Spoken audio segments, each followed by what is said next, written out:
What's up guys, welcome to my review of Cyberpunk 2077. 7 years in development, it finally came out in December 2020 and it probably shouldn't have. It should have came out in late 2021 probably, because if you haven't been aware, this game has some problems. It has some big problems. So first off, I'm going to say I've been playing this on an Xbox Series X. So I've been getting a better experience out of this than a lot of players out there because I am playing it on a very powerful console. It seems like if you're playing it on the base PS4 or the base Xbox One, the game's damn near unplayable. Hell, they're not even selling it on the base PS4 anymore digitally, so that's saying something. Now, all the bugs and glitches, I'm not really going to talk about what people have experienced, I can only talk about what I've experienced. So, a couple of times the game crashed on me. There are moments where the sound cues wouldn't play, where there was sound overlaying on things, where characters were having two different conversations on top of each other, stuff like that. There were lots of character pop-ins, lots of vehicle pop-ins. I would be like driving along, then all of a sudden, bang, I'd crash into a car that wasn't there before. Lots of really nagging things like that. Then there are HUD elements where there was like, you've got the driving HUD and then you've got the main like combat HUD, where there were times where they were just smashed together and one of them just wouldn't go away. And there are different things where there's like text boxes on screen that wouldn't vanish and stuff like that. A lot of the bugs that I was experiencing were more like immersive breaking, but not game breaking. And there have been a couple of times where I've went on a mission, tried to like get to a certain point, only like the door wouldn't open, or the character wasn't there, or the object that I was trying to grab wasn't there. Again, a couple of moments where it just broke the immersion, where I've had to load out a little older save and try again, but usually the game worked for the most part for me.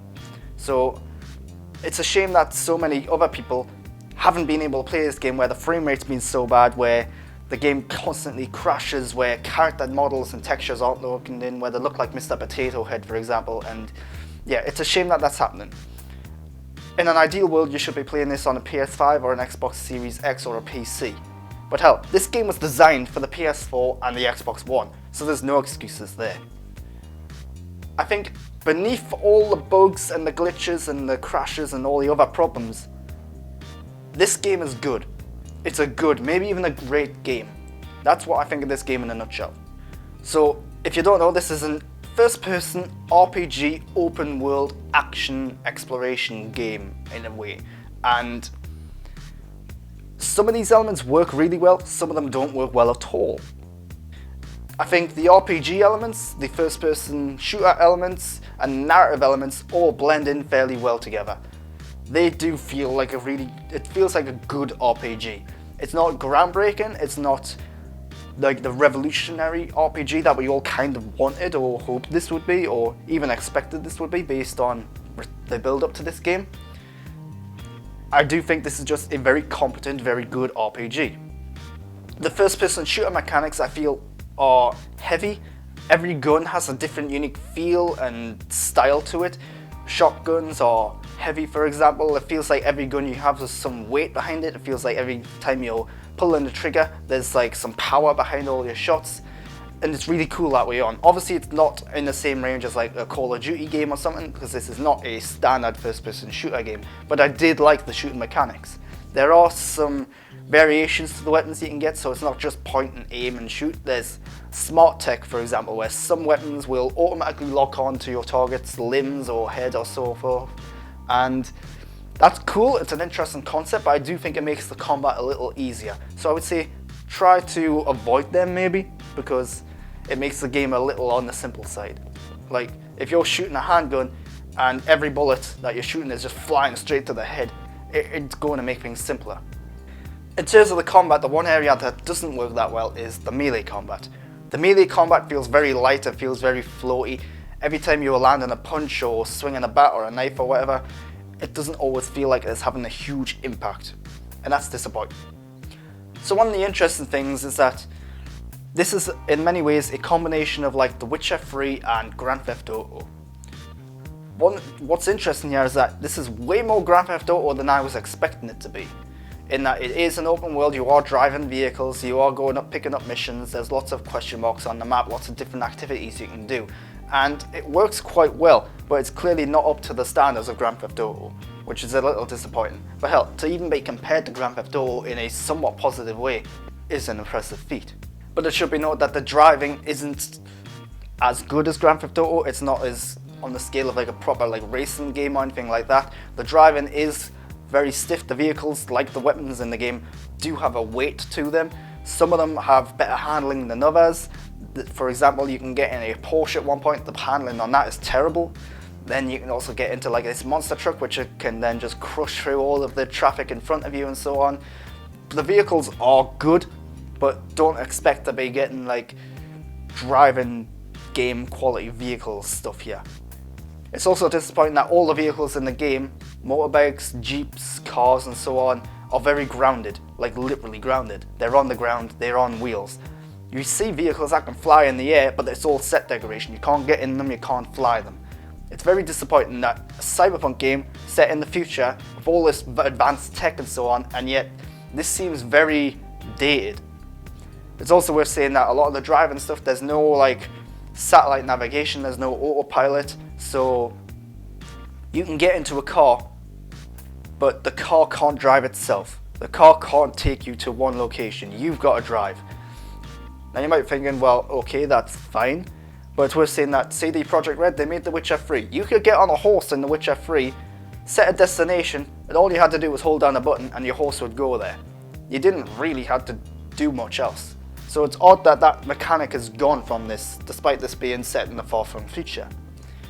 And there is a fast travel mechanic where you've got to go up to map terminals, but you can only go from terminal to terminal. You can't go to direct locations. Again, it feels like some of the gameplay design elements are at odds with the technology elements of the game. It does feel like this was a game that was made based on like tech ideas from the 80s. So it's like someone sat down in the 80s and said, right, this is what the future is going to look like. And they took those ideas rather than ideas from 2020 and said, this is what the future is going to be like. I hope I'm getting the point across there. It's a hard thing to do, but it does feel like a lot of the sci-fi technology side ideas of this relating to the story, the world, and all of the set decoration stuff, sometimes is dated, sometimes it doesn't feel like it fits in quite well.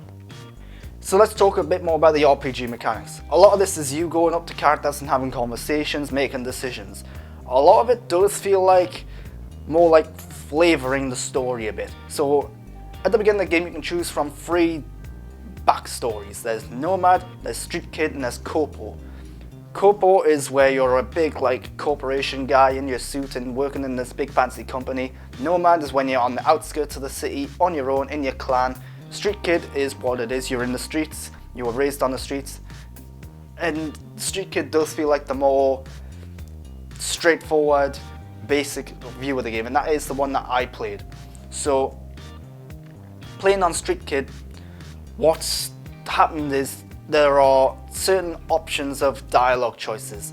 At various points, there would be a Street Kid option that would be like, hey, I know this gang, you can't do this or you shouldn't do this. It would basically bring up your knowledge of certain situations. I have to imagine the same thing would happen with Corpo and Nomad, where if you have this background, you could use that background knowledge to your advantage. Or disadvantage even. Maybe some people don't like that background at all. But it does feel like there are some big narrative choices that you're going to make here and there which will affect the later on in the game. But a lot of it is just, say, giving you a different flavour, a different perspective on certain story events, rather than changing the story. But it's not all combat and talking, there is a stealth element in there too. You can hack elements, you can hack cameras. A lot of this stuff with the cyberware stuff does lack explanation. It takes a long time to learn what's going on. There is a learning curve there. But the stealth, you really got to build up your skills in the stealth area to get the hang of the stealth. You've got to rely on the hacking elements as well to rely on the stealth. It's very Deus Ex style stuff where you can crouch down, you can avoid cameras, you can hack into drones and cameras, turn them off.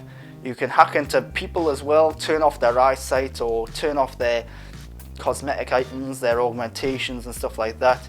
there's a lot you can do. The skill tree is vast, so much so that I've played this game for about 60 hours and I've only unlocked like half the skills. So that's saying something. But you could totally play this game very different from me. So for example, there are certain items that you need certain skill levels to get. I haven't got any like blades that come out of my arms or the whip device or anything like that. There's a lot of stuff I haven't explored in, whereas if I were to go in and do that now, it probably wouldn't work quite as well because I haven't built up all the skills to get that. So you can start from the word go saying I'm going to be this cyborg ninja, but you've got to build up to that. Or you can start up and say I'm going to be this stealth assassin or whatever, and again you've got to build up to that. But it does allow a lot of player choice in terms of the way you play, the way you want to progress your character. I could be very stealthy, you could be very action focused, one person could be very like computer, gadget focused, and so on and so forth. There's lots of options there, and the skill tree really works to benefit that. But again, you do have to basically start all from the same place and build up from there on. Which means from the beginning of the game, certain elements like the stealth don't feel great until you start getting the skills in that. And certain elements like the shooting don't feel great until you get the skills in that. Which is a little disappointing in a way. Because you can start this game thinking, oh, this does not feel like a good game. But it actually does if you give it the time and the development that it needs. But speaking of the hacking, you can hack into cameras and computers, you can do all sorts of stuff like that, where you can disable cameras, look through the cameras, and disable the optics of the eyes of the guys and so on. Again, there's lots of different things that you can explore and purchase and implement into your own character to really make you your own type of hacker, it seems. The problem though is that I think the hacking is overly simple, in that there's only one real mini game of hacking where you come up and say, right, you've got to get this line up here where it would be 5C followed by 55 followed by BA or whatever it is. And then there's this big like grid where you've got to find these things where you can only go from one line, then you can go horizontal, then you can go another line. The problem is that it's very simplistic. I haven't done a great job of explaining it at all, I don't think, but it is very straightforward where you have just got to find the right numbers that you want. And as soon as you start, you get 30 seconds. I think you can get upgrades which change how long you've got, but the problem is that you can actually see what you need and where they are before you start. So the 30 seconds thing is pointless because you can just plan it out ahead of time. You can spend as long as you want figuring it out, and usually when you hack into something there's 3 options where you can get like a small amount of money, a medium amount of money, a large amount of money, or where there might be ones where you can get like money, disable the cameras, ping all the guards or whatever it is. A lot of different options. You could totally spend like half an hour in there if that's how long it takes, figuring out the best way to get all 3 of those options. It's so easy, it's so straightforward, so simple, there's no variety to them either. Some of the grids are bigger and smaller than others, but other than that it's the same thing over and over again, and the fact that you can plan ahead defeats the point of the time limit at all. So yeah, the hacking, overly simple I think. But that's when you're trying to like hack into devices. You can do quick hacking as well, where in the middle of combat you can get in your scanner mode, target an enemy, and choose what you want to do. And it slows down time for a little bit, so you can make that choice, and then it'll hack into the enemy. That works a lot better, and that's very reminiscent to like Watch Dogs or something like that. But again, in terms of the RPG mechanics, the shooting, the driving, the stealth, the hacking, nothing here is groundbreaking, nothing here is truly unique or original, nothing here is saying, wow, this is what sets Cyberpunk apart from all the others. I think it's more the case that all of this is combined into one game that really sets Cyberpunk apart. But let's go right back to the beginning of the game. When you start this game, you can create your own character. They're always called V, but you can choose what they look like, you can choose what outfits they wear, you can choose a lot of different things in the character creation stuff. Now there are some things where it feels like very limited, where you can only have like a male or female voice, for example. You can try and make them trans or non-binary, but all you're really changing is the sex organs there and the voice. So it's more of like, you have to imagine that they're trans or non-binary, really. There are some weird limitations, yeah, in terms of that. But then there are also some bizarre choices in there as well. Like, if you're a male, for example, you can choose how big your dick is. You can choose if you're circumcised or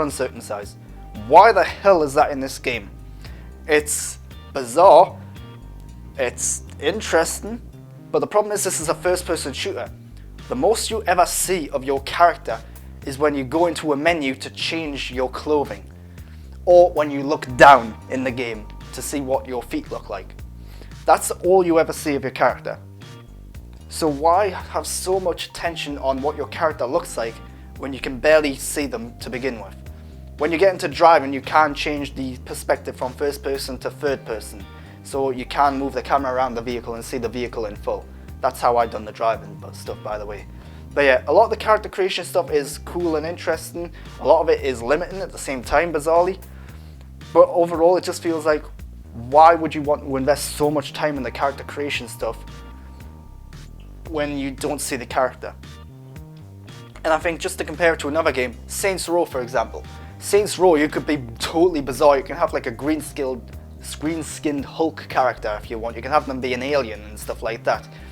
For a game like this, Cyberpunk, where it's all about customization of how you look, where you can replace your arms with like robot arms or swords and stuff like that, the fact that when you start the game, the character creation stuff does feel very basic and limited in certain regards is disappointing. And a lot of the stuff in terms of like choosing your the dick size and stuff like that does feel gratuitous. It does feel unnecessary. It feels like it's trying to be edgy and out there just for the sake of it. And there's no real purpose behind it, like I said. In relation to this clothing and the inventory system works quite well. The inventory system is very straightforward, very reminiscent of like the recent Assassin's Creed games, where you have got like the clothing options on one side, you got the weapon options on the other. It's very similar to that, and it works quite well. The problem is the clothing and inventory items in this game are not good. The fact that I look cooler in real life than my character does in this game is a problem.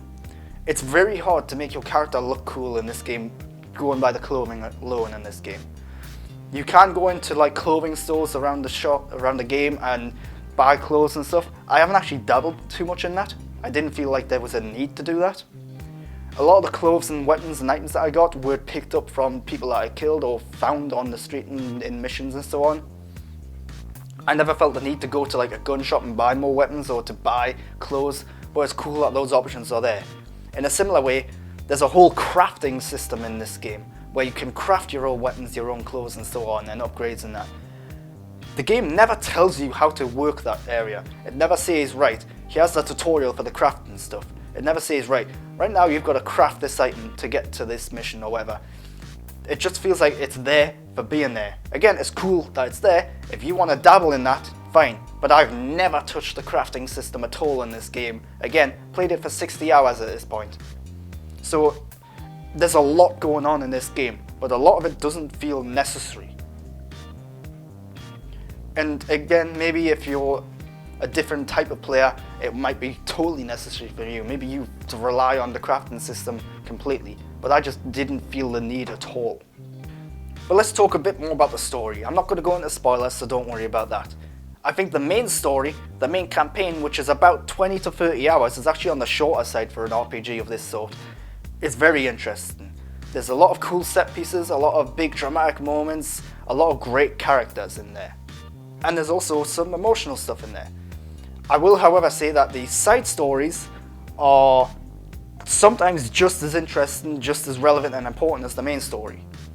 And I would say if you want to get the best out of the main story, you have to delve into the side story, because the main story basically introduces you to these characters, but then if you want to explore these characters more, you've got to do the side missions relating to them.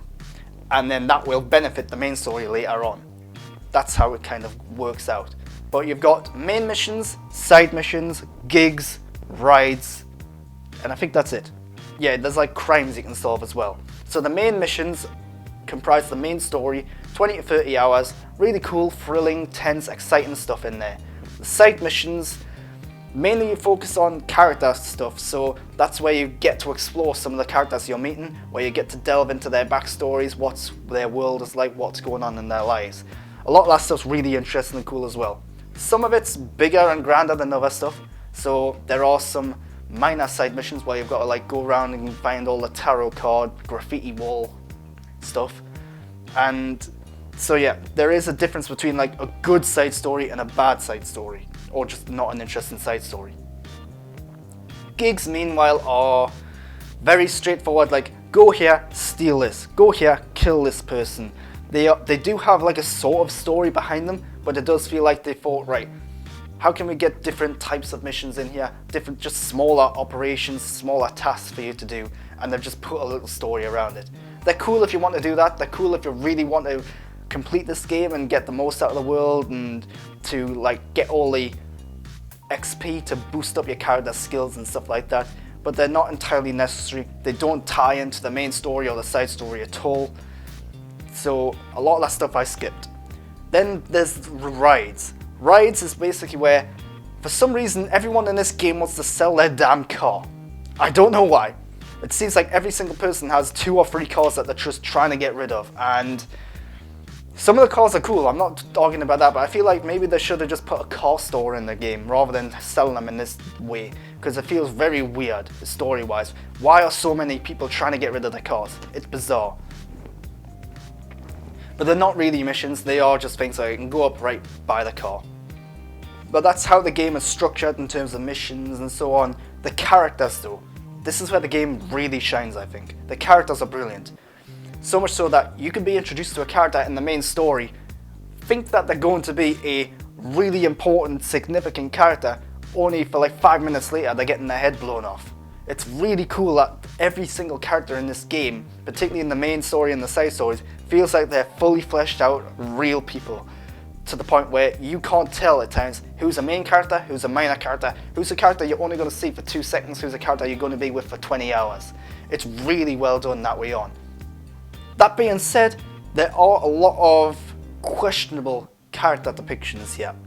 There are some stereotypes in there, there are some racial stereotypes. So the depiction of certain Japanese character is very stereotypical, where there's one character who's so focused on honor and doing right and ethics and morals, and who isn't quite up with the lingo or the English language and so on. It's very stereotypical. Then there's a Haitian gang, for example, where they have got these very stereotypical accents on, and the way that they look, the way that they're talking, the way that they're acting is very stereotypical. In a game that's so focused on the future, it does feel like they're dwelling on past, like, for a game that's so focused on the future and on being progressive in certain ways, it does feel like in other ways it's digressing onto these stereotypes in a bizarre way, and it's disappointing. But again, I think if you overlook these stereotypical elements of these characters, there is character development in there. The characters are interesting despite the stereotypes. But again, certain people are going to be playing this game trying to relate to certain characters, and they're just going to be pissed off by the depiction of certain individuals. There are trans characters in there, there are non-binary characters in there, but again, a lot of that stuff feels like, oh, they're trans and non-binary for the sake of being trans and non-binary. They're not really exploring the idea of that in this world too much. And whether that's a good or bad thing, I don't know. I'm not the right person to say, I don't think. But there's also a lot of sexual content in the game. There are sex scenes, there are dildos lying all over the city, there are condoms lying all over the city, there are prostitutes all over the place which you can interact with and do various things with. The game is being very sexual, it is being very edgy and out there. It feels like it's trying to be in your face, it feels like it's being very gratuitous for the sake of being gratuitous. And it makes sense for the world that they're establishing, but there are some weird like law and canonical excuses given for certain things. So for example, there are no animals in this world. There's no birds, there's no dogs or cats. So you can pick up like these little like notes around the world which will explain some of the backstory, and one of them is like, oh, these animals have diseases, so we had to kill them all. It's like, right, that feels like a really bizarre storyline excuse to make sense of why you couldn't put this in a game. So there's some bizarre stuff like that, where they are trying to come up with excuses and explanations for this stuff, and it doesn't always work that well. But there's one character I haven't really talked about yet, and that's Night City itself. Night City is very well realized, it's huge, it's a huge city.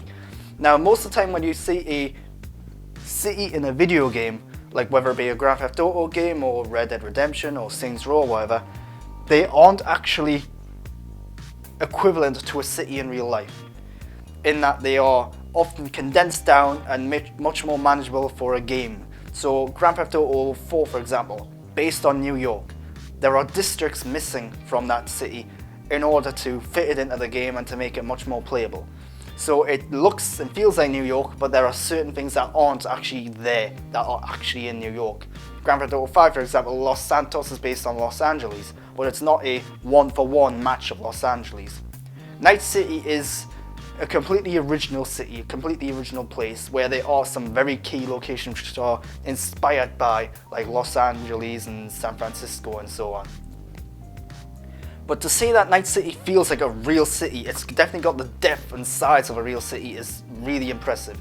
This does feel like a real city.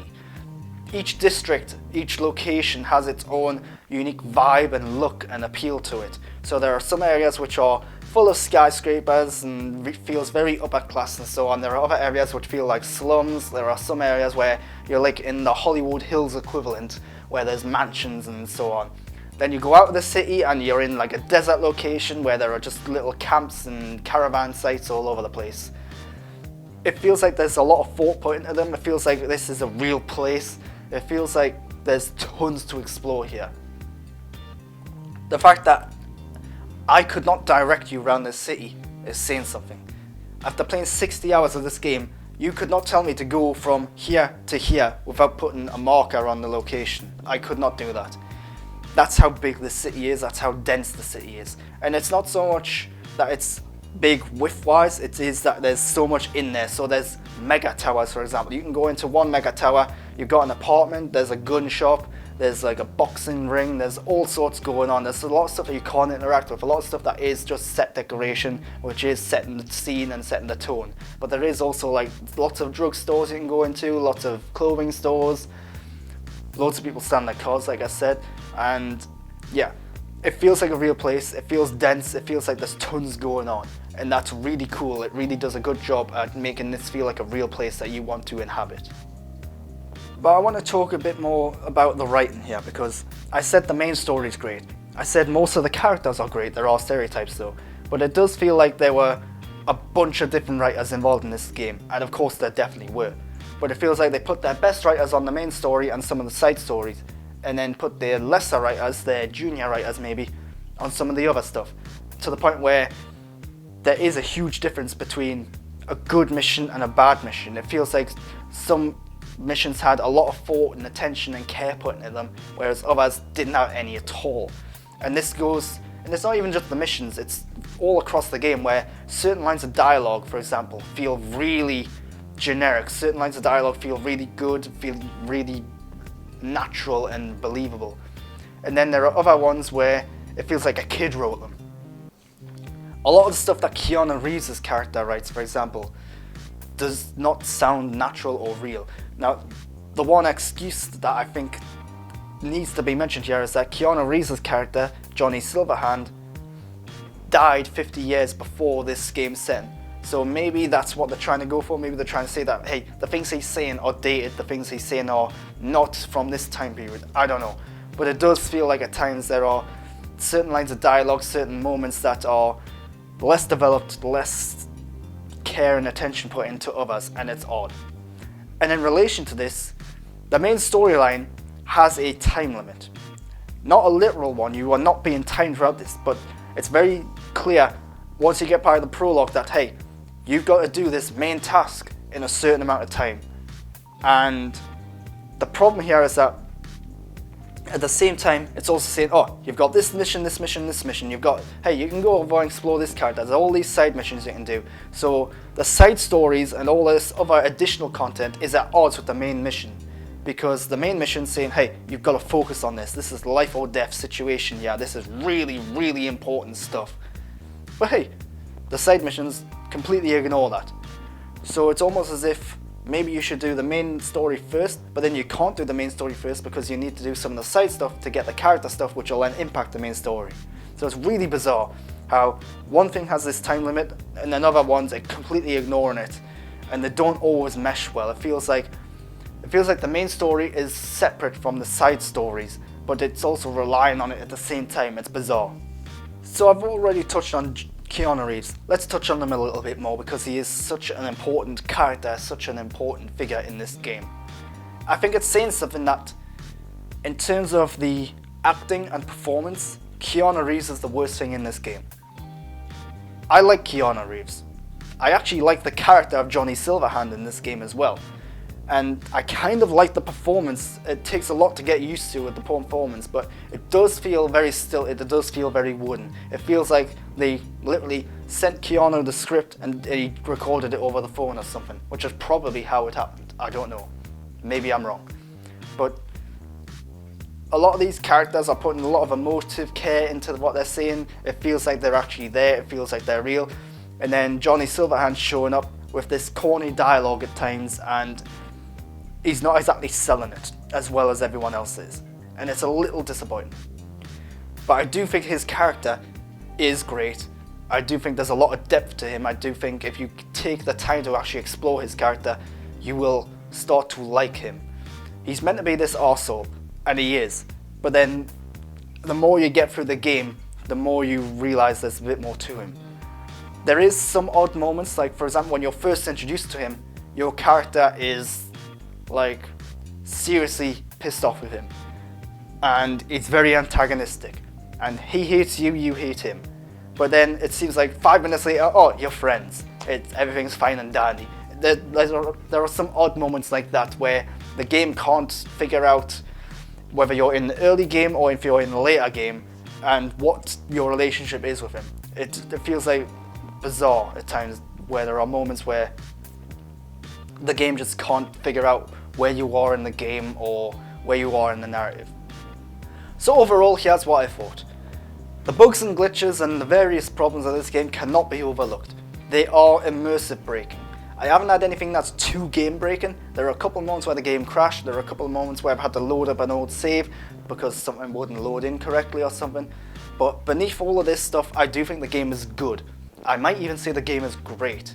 I think a lot of the mechanics work well, there's a lot of variety and choice in how you want to play this game, the story is great, the characters are good. The game isn't as revolutionary or as groundbreaking as anyone wanted it to be. It is a good, competent RPG, but it's not taking RPG to the next level. And the same goes for any other type of gameplay mechanic you want to talk about. This isn't a first-person shooter game, so it's not on the level of Call of Duty or anything like that. It's not a driving game, it's not on the level of Grand Theft Auto or like a Forza or anything like that. You could say this is a jack of all trades, master of none, but I think that's being a bit harsh. I think it's a jack of all trades, but some of it's great, some of it not so great. I don't think there's anything in here that's terrible, except maybe the melee combat. In fact, I wouldn't even say the melee combat's terrible, it's just not good. Some of the side mission stuff and some of the story content, the minor story content is not good, I will say that. Some of the dialogue, for example, is not good. But yeah, that's my thoughts on Cyberpunk 2077. If you haven't played this yet, maybe wait. Yeah, don't buy this game now. Wait for like a 6 months time, see what's happening there. If you've got a good gaming PC, go for it, why not? You're gonna have some problems in there, but that's the best way to play it. If you've got an Xbox Series X like I have, again, give it a go. You might have to tweak some of the settings and the visual elements like I did to get the HDR working properly, but hey, it'll work. Same with PS5 as well. But anything less than the PS5, an Xbox Series X or a PC, just avoid this game. It's not worth the risk right now. And who knows, hopefully in 6 months time it'll work across the board everywhere, then hopefully they'll fix it. I don't know if that's going to happen or not. It's really disappointing because again, beneath all the problems of this game, there is a good, maybe a great game. But anyway, I'm Grant Burton. I hope you've enjoyed this review. I hope you've enjoyed my thoughts on this. You can follow me on Twitter and Instagram at @the_Grant Burton for all of my up-to-date thoughts and opinions as I get them. You can also subscribe to this channel to get more content like this. The more subscribers I get, the more content you will get. Until next time though, thanks for watching.